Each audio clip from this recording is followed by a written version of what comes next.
Hi, my name is Nadia and I'm 17 years old. I'm here at the National Conference for Media Reform in Memphis, Tennessee. I'm here with some of the media and just to talk a little bit about what's happening and what's going on and what it is that we're doing and what it is that the people involved here do.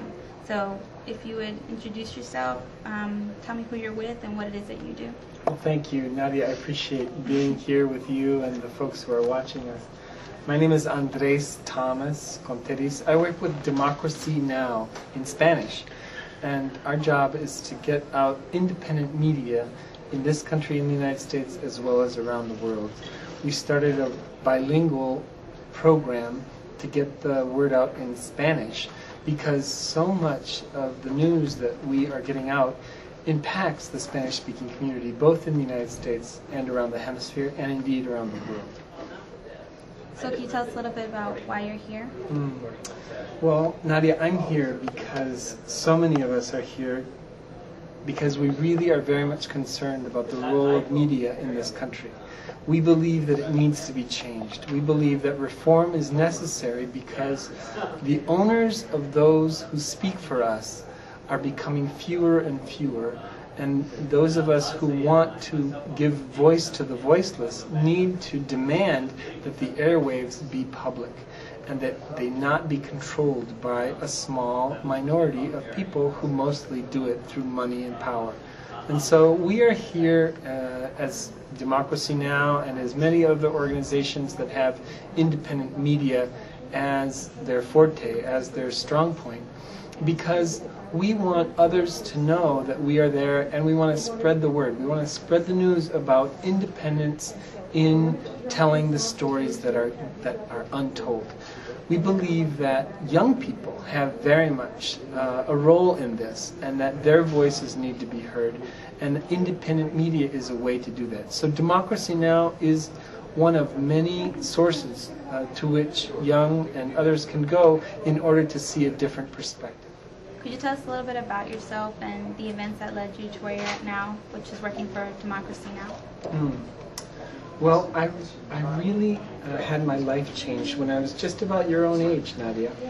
When I was just around 17 years old, my uncle was taken as prisoner in Uruguay, South America. At that time, there was a dictatorship that was supported in part by the United States government, and he ended up being imprisoned illegally. He was very brutally tortured. And what I discovered is that how is it that my family can be touched by U.S. foreign policy in such a direct way? And so I changed my life in very concrete ways, and I started organizing human rights campaigns.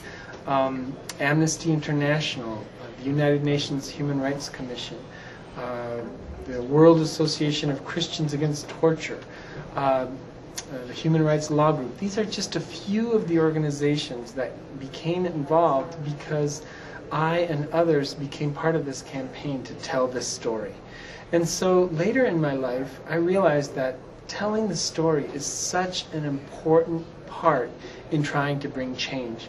Because if you don't make a concrete presentation about what is really happening, people really don't care. I ended up knocking on doors of members of Congress, senators and representatives, and saying, look, this is my uncle illegally, unjustly, and you need to sign a letter. We had a quarter of the United States Senate signed a letter on his behalf, and hundreds of members of Congress as well. So that experience really taught me that as a youth, I really could advocate in a very, very strong way. And so I ended up deciding more recently to start getting involved in independent media because giving voice to the voiceless is an important part of bringing social change in the world. And the way we can do that is by organizing together, make sure that the large corporations do not monopolize the media as Clear Channel does right there in San Antonio, Texas. We need to really say to the corporations, we believe that the airwaves are public, they belong to the people, and we have a right to tell our story from our perspective and not just from the perspective of the powerful.